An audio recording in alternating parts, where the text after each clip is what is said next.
Hello दोस्तों, स्वागत है आप सभी का इस सेशन में। This session is part of our 50 days 50 marks series so that we can prepare really well for the I and IFS paper of GAIB exam जो कि अपकमिंग अक्टूबर साइकिल में आप देने वाले हैं, राइट। तो इस सीरीज में हम ट्राई कर रहे हैं कि किस तरीके से हम इन 50 डेज जो एग्ज़ाम से पहले हमारे पास अवेलेबल हैं उनका बेस्ट यूटिलाइजेशन कर सकते हैं by putting in our 110% effort so as to score at least 50 marks. ठीक है, इससे ज़्यादा आप एफर्ट लगाएंगे तो ऑब्वियसली ज़्यादा आएंगे, बट एटलीस्ट 50 मार्क्स स्कोर करने से रिलेटेड हम किस डायरेक्शन में जा सकते हैं वो हम इन सेशंस में करते हैं। तो the main agenda is that कि हम मोस्ट इंपॉर्टेंट टॉपिक्स जो एग्ज़ाम के हैं उनको डिस्कस कर सके, not just simply but on the basis of the previous year questions. ये टॉपिक आप जो है पढ़ेंगे, आपको पढ़ाया जाएगा इन सेशंस में, एंड इनसे किस तरह का क्वेश्चन एग्जाम में आया हुआ है that also will be discussing, and which kind of question can be asked further, वो भी चीज़ें हम इन सेशंस में डिस्कस करते हैं। Okay, so if you are new to the channel you can just like share subscribe, and इसी तरह के और भी वीडियोस हम जो है लेकर आते हैं। And if you are preparing for this particular cycle, then I would like to remind you that अगर आपको किसी गाइडेंस की रिक्वायरमेंट है, टाइम कम है आपके पास, यू वांट कि सम कोर्स में परचेज कर लेता, तो EduTap has come up with this master course जहां पर आपको recorded videos of all the 4 components IIFS, AFM, PPB, RBWM वो प्रोवाइड किए जा रहे हैं, which are short videos like 15-15 minutes in your breaks, travel time में आप इन्हें देख के ख़त्म कर सकते हैं फटाफट। एंड इनके साथ ईच एंड एवरी चैप्टर के साथ हमको एमसीक्यूज मिल रहे हैं, because generally you may find the videos and all, but MCQs जो है वो बहुत अच्छे तरीके से आपको हेल्प करते हैं इन असेसिंग की कितना जो है हमने पढ़ रखा है and what extra topics we can go through. ठीक है, इसके साथ you are getting the full length mock test जो कि आप अगर 50-60% सिलेबस कंप्लीट कर लेते हैं किसी भी कंपोनेंट का, you can go through give that test जो कि फुल सिलेबस का टेस्ट है, एग्जाम सिनेरियो के एग्जाम लेवल के क्वेश्चंस उसमें है। तो that will help you in assessing कि कितना लेवल तक मेरी प्रिपरेशन हो चुकी है। अब इसके अलावा यू कैन जो रिवीजन है वो बहुत इंपॉर्टेंट हो जाता है, तो एग्जाम से पहले रिवाइज करने के लिए हम वीडियोस तो नहीं देखेंगे, तो we'll go for the short note. तो शॉर्ट नोट भी प्रोवाइडेड है, along with that live classes के थ्रू आपका रिवीजन कराया जा रहा है, राइट। तो you can avail this by clicking on the link given in the description. इसके साथ साथ लाइव क्रैश कोर्स बैचेस भी चल रहे हैं, तो you can just view the batches and enrol into them right now by clicking in the link जो कि डिस्क्रिप्शन में दिया हुआ है। एंड इनके साथ जो है आपको डिस्काउंट्स भी मिल रहे हैं। अगर मैं मास्टर कोर्स की बात करूं तो 75% का आपको डिस्काउंट मिल रहा है। तो the code that you have to use is JAIB JAIB 75। ठीक है, तो इसका 75% का discount on the cost of the course आपको प्रोवाइड किया जा रहा है। So in this session will be discussing chapter 7 economic reforms. ठीक है, तो ये चैप्टर बहुत ज़्यादा इंपॉर्टेंट तो नहीं है, but few questions few areas से बार बार पूछे जा रहे हैं, तो एटलीस्ट वो एरियाज हम अच्छे से कवर कर ले, राइट। तो the first thing is you need to understand economic reforms किस कॉन्टेक्स्ट में, कहाँ पर, कैसे, क्या डिस्कस किया जा रहा है, what is the need for such reforms. तो मेजर रिफॉर्म्स इंडिया में किए गए थे ड्यूरिंग द टाइम ऑफ 1991-92। क्यों सर ये रिफॉर्म्स किए गए थे, what has been the scenario, वो हम यहाँ पर देखेंगे रीजन सबसे पहले, and then we will discuss कि क्या क्या रिफॉर्म्स किए गए थे, कैसे क्वेश्चंस इनसे एग्जाम में पूछे गए हैं। तो द फर्स्ट थिंग इसकी पॉलिटिकल टर्मोइल इंडिया में हो रहा था। तो ये राइट फ्रॉम 1980s ये चल रहा था कि इंडिया में जो प्राइम मिनिस्टर्स है वो बार बार चेंज हो रहे थे। इंदिरा गांधी जी, दिन राजीव गांधी जी, नरसिम्हन जी, इस तरीके से जो है आगे हमारे जो है prime ministers and the heads जो है they have been changing. Okay, तो ये पॉलिटिकल इश्यूज उस समय पे चल रहे थे, एंड इसका इफेक्ट ये था कि proper management of the economy नहीं हो पाया, and India went into twin deficit scenario. ठीक है, इस टर्म को जो है समझना बहुत ज़्यादा ज़रूरी है। ये दो जो यहाँ पर वर्ड्स आप देख रहे हैं इनके कॉम्बिनेशन में बहुत सारी स्टोरीज जो है छिपी हुई हैं, but we will see the crux of it. तो डेफिसिट सबसे पहले इसका मतलब क्या होता है। लेटस से आपका एक्सपेंडिचर जो है 10,000 रुपए का है किसी का, बट उनका इनकम जो मिल रहा है उन्हें दैट इज ओनली 5,000 रुपीज। तो एक्सपेंडिचर तो आपका ज़्यादा हो गया in comparison to the income. तो ये जो एक्स्ट्रा पार्ट है ये आप क्या करोगे, कहीं ना कहीं से बोरो करना होगा जो भी है, बट ये कमी में हो रही है, तो this is called the deficit. ठीक है, डेफिसिट मीन्स इनकम में क्या कमी हो रही है in comparison to the expenditure minus income, that is called the deficit in general.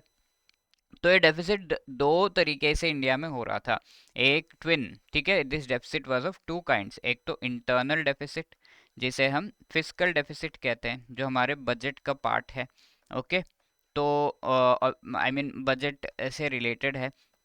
तो यहाँ पर हम देखेंगे कि एक्सपेंडिचर जो गवर्नमेंट का है वो काफ़ी बढ़ते जा रहा था, इनकम कम होती जा रही थी, तो fiscal deficit number one type of deficit. Then the second deficit was external.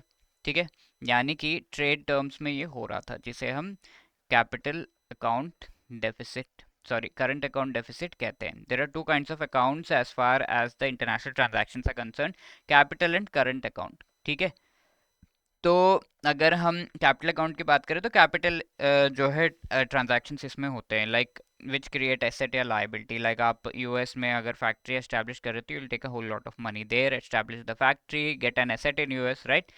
Just simply पैसे भेज रहे हैं अपने किसी फ्रेंड या फैमिली मेंबर को इन यूएस, तो that will be current account transaction. तो करंट अकाउंट डेफिसिट हो गया था इंडिया में, तो एक्सपोर्ट इंपोर्ट्स भी आपके जो है करंट अकाउंट में आ जाते हैं। तो current account deficit majorly talks about कि आपका जो एक्सपोर्ट्स हैं, एक्सपोर्ट्स से इंडिया अर्न करेगा तो that is less, but your imports imports पर जो कॉस्ट लग रहा है वो आपका बहुत हाई है। तो basically import is a kind of expenditure obviously, and export is a kind of, हम कह सकते हैं, इनकम। तो ये जो एक्सपोर्ट्स हम कर रहे हैं, इनकम हमारा कम है in comparison to the imports that we have to do, that is the expenditure। ठीक है, तो ये एक्स्ट्रा जो हो गया that is the deficit which is called the current account deficit. तो two kinds of deficit, twin deficit में India जो है फंस रहा था। ठीक है, तो ये पहला डेफिसिट जो इंटरनल है, this was because of the political turmoil. अब एक्सटर्नल डेफिसिट के क्या रीजंस हैं वो हम देख लेते हैं फटाफट से। ठीक है, तो ट्विन डेफिसिट इंडिया में ये चीज़ चल रही थी, पैसे उड़ाए जा रहे थे, बट इनकम तो हो नहीं रही है। करंट अकाउंट डेफिसिट का वन मेन रीजन वाज जो ऑयल है, India has to import petroleum products. ठीक है, and basically oil where which is petrol and various other things India has to import. India मिलता नहीं है तो इंडिया को इम्पोर्ट करना है, नॉर्थ ईस्ट सॉरी हमारे जो मिडिल ईस्टर्न कंट्रीज है वहाँ से।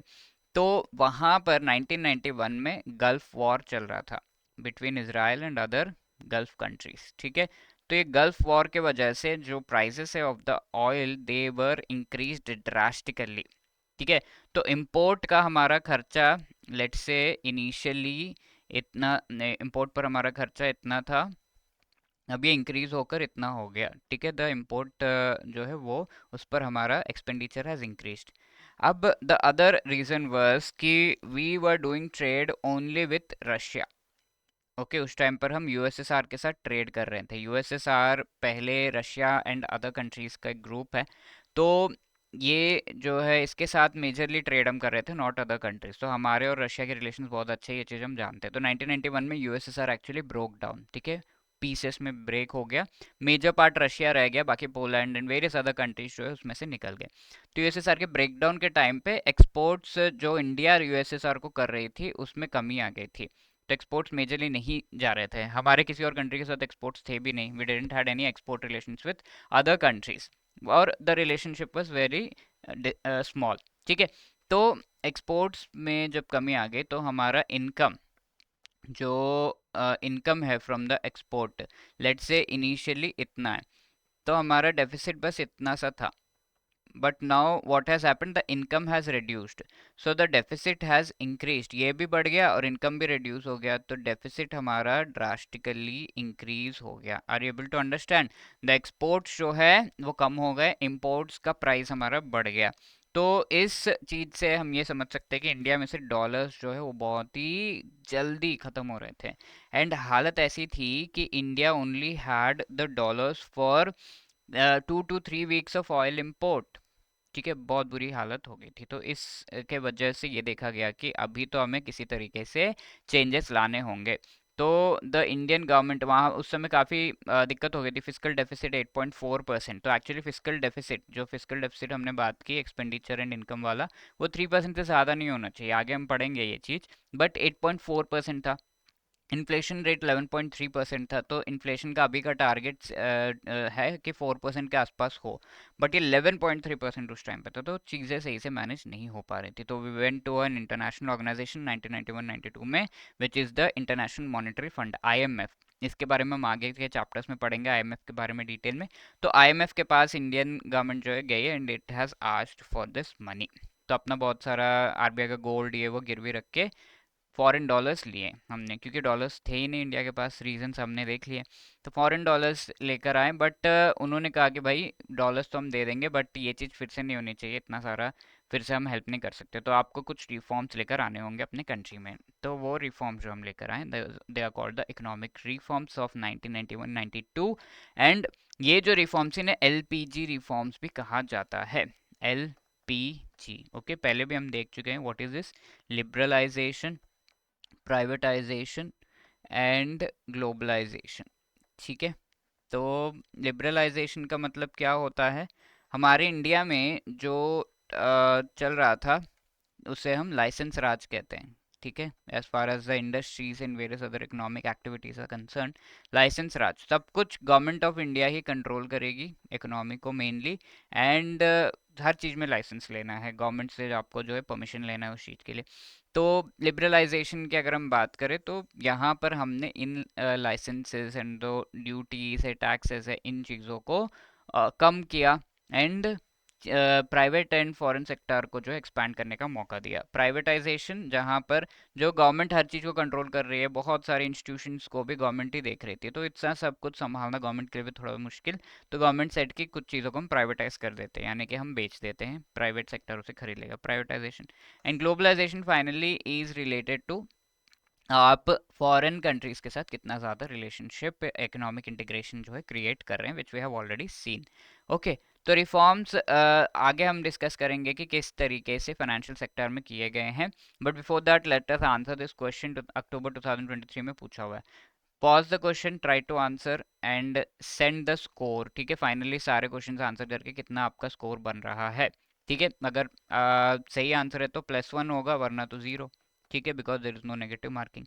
तो which of the following represents LPG era? LPG era कौन से टाइम पे था? 92, 2008, 2008, 2013, 2014 से था 1988 टू 90। ठीक है, कब एलपीजी एरा कब था? तो we have a very fair idea कि 1992 से ये एलपीजी एरा जो है वो स्टार्ट होता है, एलपीजी रिफॉर्म्स हम लाना स्टार्ट करते हैं। तो उसके बाद 2008 तक जो है ये रिफॉर्म्स होते हैं, and उसके आगे भी जो है इम्प्लीमेंट किए जाते हैं। बट 2008 में मेजर इंटरनेशनल जो है इश्यू आ जाता है, अबाउट विच आगे हम डिस्कस करेंगे। इंडिया थोड़ा बहुत इफेक्ट होता है उससे, एंड थोड़े चेंजेस किए जाते हैं। तो 1992 2008, this is the right answer, option A will be the correct answer here. Similar question 2023 में, which among the following were not one of the reforms taken up by the Indian government 1991 में? कौन सा reform नहीं लिया गया? Strengthening supervisory system, यानी कि supervision जो लेट्स से बैंक्स का किया जा रहा है, तो उसको इम्प्रूव किया गया। ऑब्वियसली स्ट्रेंथन करना चाहेंगे banking sector, financial sector reforms. तो ये रिफॉर्म्स इकोनॉमिक रिफॉर्म्स हैं, तो ये तो कि यही होंगे। तो इसमें से कौन सा नहीं है? The answer is none of the above, D. ठीक है, ये तीनों ही है, so D will be the right answer. Now इस सिचुएशन में इंडिया आया, व्हाट आर द रीजंस? ये एनालाइज करना बहुत ज़्यादा ज़रूरी है। रिफॉर्म्स तो चलो लेकर आएंगे, बट रीजंस क्या है? तो जगदीश भगवती जी, जो कि इंडियन एक फेमस इकोनॉमिस्ट हैं, तो ही हैज़ गिवन कि क्या रीजंस है यहाँ पर। ठीक है, तो major reason, strong bureaucratic control, यानी कोई भी चीज़ करना है तो आपको जो ऑफिसर्स है, गवर्नमेंट ऑफिशियल्स हैं, उनसे परमिशंस लो, ये लो, वो लो, ये क्यों कर रहे हो, वो क्यों कर रहे हो, बहुत कुछ। तो उसकी वजह से प्रोडक्शन, इन्वेस्टमेंट, ट्रेड, ये सब में ग्रोथ नहीं होगा। इनवर्ड लुकिंग ट्रेड था, यानी कि हम ज़्यादातर जो गुड्स है इंडिया के लिए या फिर जस्ट यूएसएसआर के लिए ज़्यादातर प्रोडक्शन कर रहे थे, किसी और कंट्री के साथ मेजर हमारे जो इकोनॉमिक रिलेशंस नहीं थे, फॉरेन इन्वेस्टमेंट पॉलिसीज हमारे वैसे ही थे। और पब्लिक सेक्टर एंटरप्राइज फंक्शन कर रहा था in an inefficient manner. Public sector enterprises को कैसा होना चाहिए? प्रॉफिट जो है बहुत अच्छी तरीके से क्रिएट हो एंड प्रॉपरली जो है वो हेल्प कर रहे हैं in the growth of the economy, but ऐसा कुछ खास था नहीं, मैनेज ही सही से नहीं कर पा रहे थे उनको। तो these were the main reasons given out by Jagdish Bhagwati ji. तो ये बार बार क्वेश्चन आ जाता है क्या मेन रीजंस है। तो अक्टूबर में पूछा हुआ ये क्वेश्चन है, which among the following is one of the categories of India's economic failure actually माना गया है into three categories as underline by Jagdish Bhagwati ji. ठीक है, इंक्रीज्ड इंटरनेशनल ट्रेड, तो ट्रेड अगर इंक्रीज होगा तो इस तरह के सिचुएशन में आएंगे ही नहीं, क्योंकि हमारे ट्रेड कम है, दैट इज वाई हम इस सिचुएशन में आए। तो this is not the right answer. जैसे वन आप एलिमिनेट करते you reach the right answer B. Okay, strong bureaucratic control, inward looking trade, inefficient public sector enterprise. Okay, so this is the thing and B will be the right answer here. Similar question जून में again पूछ लिया, similar क्या almost same question। ठीक है, तो again the answer will be B here. Now banking sector reforms related कौन से चीज़ों पर जो है क्वेश्चन पूछा गया है। तो मेनली नरसिम्हन कमेटी के जो रिफॉर्म्स है उन पर क्वेश्चंस आते हैं। नरसिम्हन कमेटी 2 बार बैठाई गई थी। तो ये नरसिम्हन कमेटी क्या है, ये कमेटी बैठाई गई थी कि भाई ऐसा चलो रीजन हमने देख लिए और आगे हमें देखना होगा कि ऐसा सिचुएशन फिर से ना आए, तो what are the steps that we have to take. और ये इकोनॉमिक रिफॉर्म्स हमारे सारे इन्हीं स्टेप्स जो रिकमेंड किए गए थे बाय दिस कमिटी उसके बेसिस पे। तो नरसिम्हन कमेटी जो कि 2 बार बैठाया गया था, इसे 1992 में इसने जो अपने रिकमेंडेशन दिए 1998 में। तो नरसिम्हन जो है he was a former governor of the reserve bank of India. ठीक है, तो ये हम कह सकते हैं इनके नेतृत्व में जो भी डिसीजन लिया जाएगा that would be well researched and proper. ठीक है, तो फाइनेंशियल सेक्टर से रिलेटेड 1992 में जो इन्होंने रिकमेंडेशन दिए थे, तो 2 बार ये बैठी थी, नरसिम्हन कमेटी 1, नरसिम्हन कमेटी 2, इस तरीके से इनको डिजिग्नेट किया जाता है। तो नरसिम्हन कमेटी 1 ने क्या रिकमेंडेशन दिए फाइनेंशियल सेक्टर रिलेटेड वो देख लेते हैं। ग्रोथ इन डिपॉजिट, डिपॉजिट्स में ग्रोथ होना चाहिए। बैंक्स का अगर मेन चीज अगर हम देखें तो दैट इज कि इनकी प्रॉफिट और बढ़नी चाहिए। प्रॉफिट कैसे बढ़ेगा, इफ द डिपॉजिट्स जो है वो बढ़ रहे हैं। ठीक है, बैंक में डिपॉजिट्स बढ़ेंगे then profits will be more and bank can obviously use that money to gain more profits. Capital adequacy, क्योंकि बैंक्स जो है लेट से 1 लाख रुपीज लोन्स यहाँ वहाँ दे रहे हैं, बट उसके सामने उनको कैपिटल मेंटेन करना है ताकि कोई इश्यू हो गया तो they are able to actually handle it. Deposits बहुत ज़्यादा ले रहे हैं तो उसके सामने they have to maintain some capital, mainly deposit के सामने they have to maintain, because अगर ये लोग अपना पैसा मांगने आ गए तो they should be in a position to return that money. तो कैपिटल एडिक्वेसी से रिलेटेड यहाँ पर रिकमेंडेशन है। रिजर्व्स को रिड्यूस करना है। तो पहले क्या था कि बहुत ही high amount of reserves bank maintain करते थे, लाइक 100 रुपीज़ लेट से बैंक में डिपॉजिट हुआ तो यहाँ पर लाइक 40% रिजर्व्स, यानी कि 40 रुपीज़ रिजर्व में एंड 60 रुपीज़ जो है लोन्स में घुमा रहे हैं।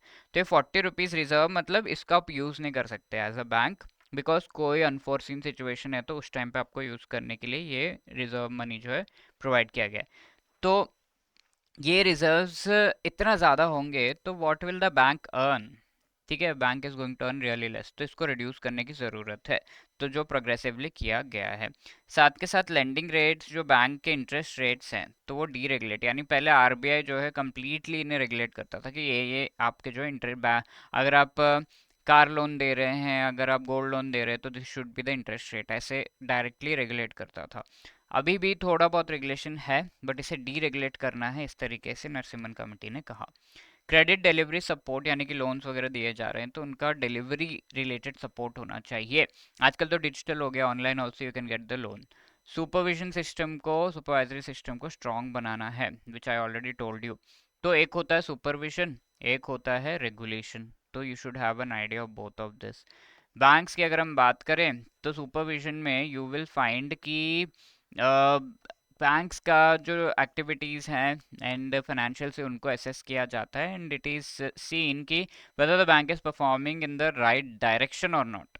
बैंक को कुछ बोलना या फिर बताया जाता है, रिपोर्ट्स दिए जाते हैं, बट कोई हार्ड जो है बैंक के ऊपर स्टेप्स नहीं लिए जाते in supervision. It is just checking कि हाँ सुपरवाइज करना सही सही जा रहा है या नहीं। If there is any wrong direction में जा रहे हैं तो जस्ट टेल देम। अगर नहीं सुन रहे देन रेगुलेशन के through obviously the bank will be penalised. ठीक है, रेगुलेशन मीन्स एकदम स्ट्रिक्टली किसी चीज़ को कराना है और it is like a law, करना ही करना है, ठीक है। तो that is the thing, new private banks को एंट्री कराना है, ऐसा जो है कहा गया। तो 1969 एंड 1980 में जो इंडिया में बहुत सारे प्राइवेट बैंक्स थे उनको नेशनलाइज कर दिया गया, यानी कि इन्हें पब्लिक सेक्टर एंटिटीज बना दिया गया। एंड पब्लिक सेक्टर एंटिटीज मतलब गवर्नमेंट के अंडर ला दिया गया, right, because they were not performing so well, इन्हें ला दिया गया। एंड इसके बाद 1969 के बाद अराउंड 25 इयर्स तक किसी भी प्राइवेट बैंक को लाइसेंस नहीं दिया गया था। 1994 में ICICI became the first private bank to get the license of a new private bank, ठीक है।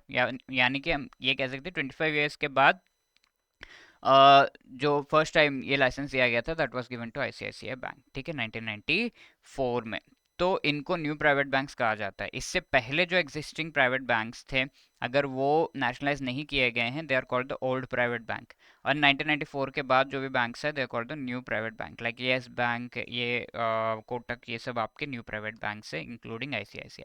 मर्जर एमालगमेशन जो है बैंक्स का करना है ये तो हमें समझ में आ रहा है। Chakravarty committee on monetary policy बैठाई गई थी 1985 में, later on to give further जो है रिकमेंडेशन। अब नरसिम्हन कमेटी 2 के कई सारे रिकमेंडेशन से 1998 में बैंकिंग सेक्टर रिलेटेड, तो प्रुडेंशियल यानी कि सही डिसीजंस बैंक्स को कैसे लेने हैं with respect to the customers, with respect to the economy, with respect to banking sector, financial sector, everything, उनसे रिलेटेड सुपरवाइजरी नॉर्म्स को और भी बेटर किया गया। Market, institutional, legal and technology related जो रिफॉर्म्स है उनको भी लाया गया। Okay, now let us try to answer this question, which among the following is और other recommendations of Narasimhan committee 1, ठीक है। तो नरसिम्हन कमेटी के बारे में आगे भी और बैंक रिलेटेड जो है डिस्कशन करेंगे, but in short we have discussed a few things here. So उससे रिलेटेड ये क्वेश्चन पूछा गया, क्या रिकमेंडेशन है 1991-92 में जो बनाई गई थी। लेट्स आंसर दिस, पॉज करिए, try to answer yourself and share the score. Capital adequacy norms, progressive reduction of CRR SLR जो कि रिजर्व्स हैं, रिजर्व्स का रिडक्शन था ना हमारा उसमें, कैपिटल एडिक्वेसी था, डीरेगुलेशन ऑफ लेंडिंग रेट्स, जो इंटरेस्ट रेट्स उनको डीरेगुलेट करना, क्रेडिट डिलीवरी सपोर्ट, राइट। तो ये चारों ही चीज़ें हैं, so D will be the right answer here. Okay, तो यहाँ पर काफ़ी सारे रिफॉर्म्स लाए गए, मेनली सुपरवाइजरी रिफॉर्म्स, ये सारे आपके थोड़े इंपॉर्टेंट बन जाते हैं। लाइक RBI का बोर्ड फॉर फाइनेंशियल सुपरविजन इसे बनाया गया। तो RBI ने एक बोर्ड इस तरीके से एक बॉडी बनाई एंड ये जो है आगे बैंक्स को सुपरवाइज करता था कि how the banks are going to proceed as far as sir financial and other decisions are concerned, and क्या वो सही डायरेक्शन में जा रहे हैं या नहीं, इनको सपोर्ट करना, हेल्प करना। Also there was this initiative जहाँ पर बैंक्स को रेट किया जाता था based upon the CAMELS rating system. CAMELS क्या है? Capital adequacy, asset quality, management quality, earnings, liquidity, sensitivity, based upon these parameters banks को रेट किया जाना है। बैंक्स में से सबसे अच्छा बैंक कौन सा है, अच्छे से कौन परफॉर्म कर रहा है इन पैरामीटर्स में, उस रेटिंग सिस्टम को हम कैमल्स रेटिंग सिस्टम, एक तरह का कंपटीशन जो है बैंक्स के बीच लेकर आता है ये। तो कैमल्स में सी क्या है? Capital adequacy, this has been asked multiple times in the exam. C क्या है? कैपिटल एडिक्वेसी, यानी कि एडिक्वेट कैपिटल मेंटेन कर रहा है बैंक जितना रिक्वायर्ड है या नहीं। Different norms, Basil norms and RBI के इंटरनल नॉर्म्स, काफ़ी कुछ है जो आप आगे पढ़ोगे, राइट। तो asset quality is the next thing, क्या बैंक्स के पास जो एसेट्स हैं वो एक्चुअली एसेट्स है या NPAs है, नॉन परफॉर्मिंग है, तो ये चीज़ देखना। मैनेजमेंट की क्वालिटी कैसी है, तो हेड बोर्ड ऑफ डायरेक्टर जो है वो कैसे हैं, whether they are actually properly functioning, maintaining, and उनके फाइनेंशियल्स कैसे हैं, पर्सनली ऑल्सो वो सब असेस किया जाता है। अर्निंग्स कैसे हैं इनके, ठीक है, बैंक्स के। लिक्विडिटी कितनी है, यानी कि लिक्विड कैश, अगर कोई बैंक रन हो गया यानी कि लोग आगे भागते भागते कि भाई मेरे पैसे वापस करो, तो is the bank able to handle such a situation. And sensitivity with respect to the customers, कि उनको किस तरह के प्रोडक्ट्स चाहिए, ये चीज़ें दिमाग में रख के अगर चीज़ों को डिज़ाइन किया जा रहा है तो obviously the bank is doing well. तो this is the CAMELS framework. आगे ऑडिटिंग, गवर्नेंस, इनसे रिलेटेड भी स्टेप्स लाए गए थे। तो this is the complete important topics as far as chapter 7 is concern. तो ये क्वेश्चन पूछा गया मई में, this is a homework question. इससे रिलेटेड क्वेश्चंस आगे भी पूछे गए हैं अक्टूबर में एंड आगे आ भी सकता है, ठीक है। Which on the following is correct match of the CAMELS initiative implemented as per Narasimhan committee two recommendation. तो C for capital adequacy, A for asset quality, M for money, E for earning, इनमें से कौन सा जो है correct match, actually incorrect match पूछा हुआ है, बिकॉज मल्टीपल करेक्ट हो सकते हैं, बट या इनकरेक्ट एक ही है इसमें। तो you have to tell me कि which of these is incorrect. ठीक है, do let me know in the comment section and let's see who give the right answer. All the best for your preparation. If you have any queries you can always let us know 8146207241 या फिर hello@edutap.co.in पर आप mail भी कर सकते हैं। We will try to answer your query as fast as possible. And इसके साथ साथ अगर आप नए हो तो please to subscribe the channel, ऐसे ही बढ़िया वीडियोस आपको जो है अपने प्रिपरेशन से रिलेटेड हम प्रोवाइड कर रहे हैं। And also like share subscribe करना इस पर्टिकुलर चैनल को मत भूलना, इस वीडियो को लाइक एंड शेयर करना मत भूलना। All the best for preparation, thank you.